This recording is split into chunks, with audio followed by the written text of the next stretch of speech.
que ce genre de Marocains existe aujourd'hui à Montréal, hein, parce que une partie de la communauté juive est donc d'origine marocaine, comme vous avez compris, une partie de la communauté musulmane est elle aussi d'origine marocaine, donc ça joue beaucoup dans la synergie présente ici.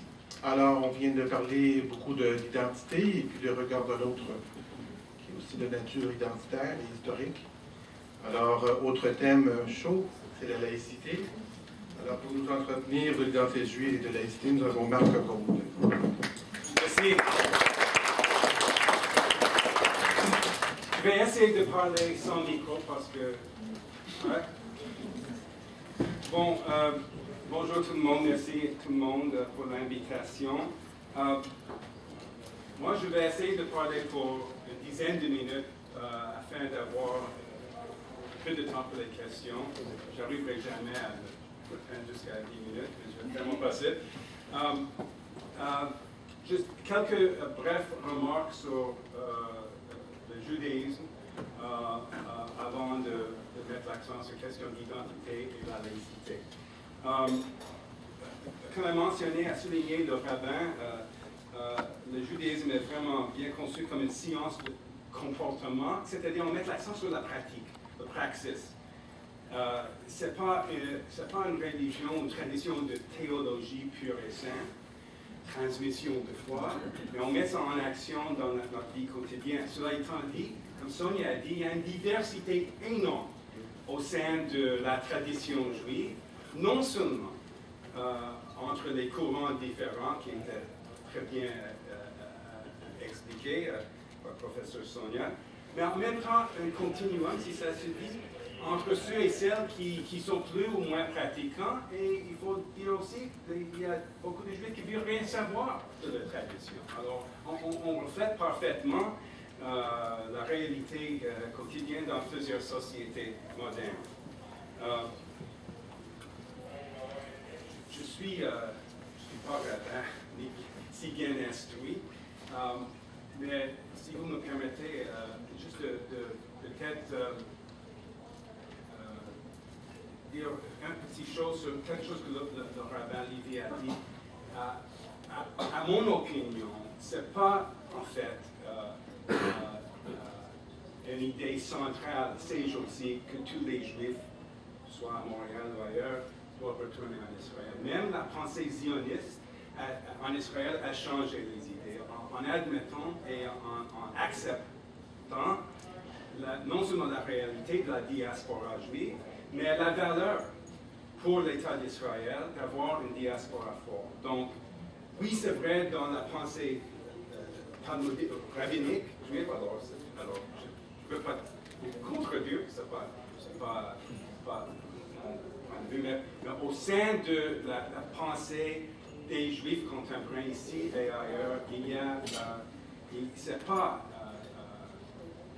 le cas que tout le monde tient une volonté de, un jour ou l'autre, retourner en Israël. Ce n'est pas, à mon avis, la réalité quotidienne contemporaine. Cela étant dit, identité. Petite question, identité. Mais une identité personnelle est construite en relation avec les autres, je pense.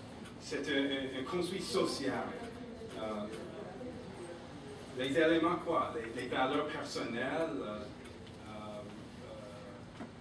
dans les juifs, les valeurs juives telles interprétées par personne, l'individu, mais aussi le regard des autres. Et ici, il y a une diversité énorme parmi les juifs, montréalais, québécois, canadiens ou ailleurs. Les interprétations différentes de leur identité juive. Moi, je me définis comme montréalais, québécois, canadien, homme, épouse, homme d'affaires, universitaire, musicien, homme de centre, ni de gauche ni de droite. Vanilla, comme on dit, au centre. Et ça dépend du contexte. Quand j'ai vécu longtemps à Toronto, j'étais montréalais, c'était bien clair.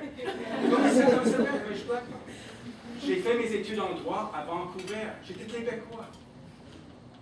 Et quand j'ai voyagé, et ça fait longtemps, dans le sud du Maroc, pour essayer de mettre tout ensemble, j'étais dans le sud du Maroc, et la ville de Tan, vraiment dans le sud, j'ai rencontré un musicien saharien, et j'ai essayé d'expliquer que je viens du Canada. Il dit, ah oui, américain. Mais non, Canada. Et j'ai commencé avec cette niaiseux éclat, expliquer la différence. Il dit, oui, américain. Et à un moment donné, j'ai appris quelque chose d'important. Dans ce contexte, j'étais américain. Je n'étais pas. Hein? Alors, notre identité, nous avons des identités multiples.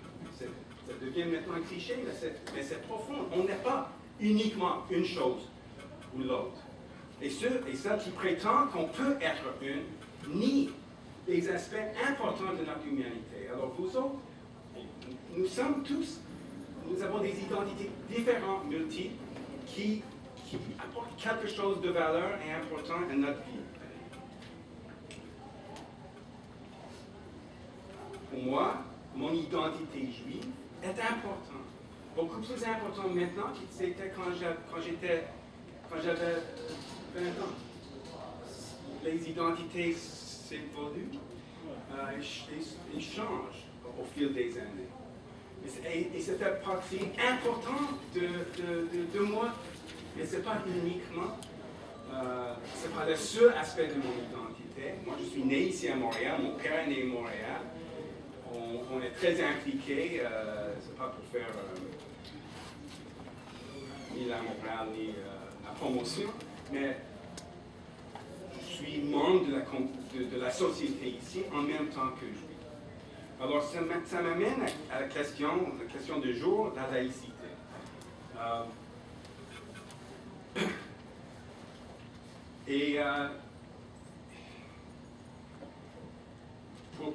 Dans le débat actuel au Québec et en France et ailleurs, on pose la question, comment faire l'équilibre, c'est quoi le rapport entre les religions et les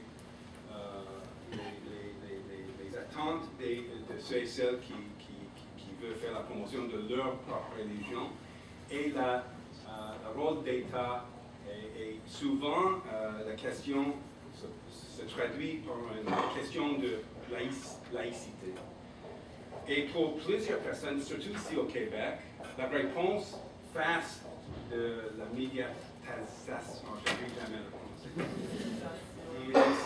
prononcer, de ce qui s'est passé dans les médias autour de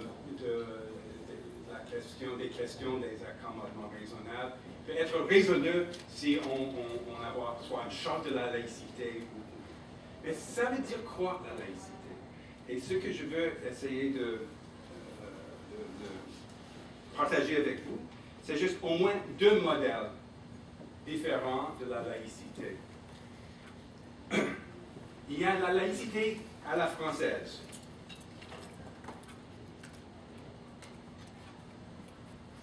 Bien connu ici au Québec dans le sens qu'il y a ceux et celles qui font la promotion de cette notion de laïcité. Aucune signe religieuse dans l'espace public, une nette distinction entre la vie privée, soyez religieuse, grâce à Dieu, mais dans la vie publique, une laïcité stricte. Il faut souligner que cette interprétation de la laïcité est bien encadrée, ancrée dans l'histoire de la France, de ce système républicain de gouvernement, des guerres de conflit entre les guerres de religion qui marquaient son histoire.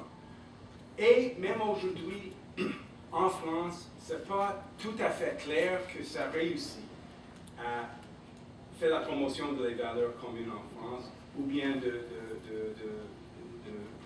un outil pour l'intégration des communautés de plus en plus diverses qui caractérisent la population française. Mais cela étant dit, ce n'est pas, il y a un autre modèle de laïcité.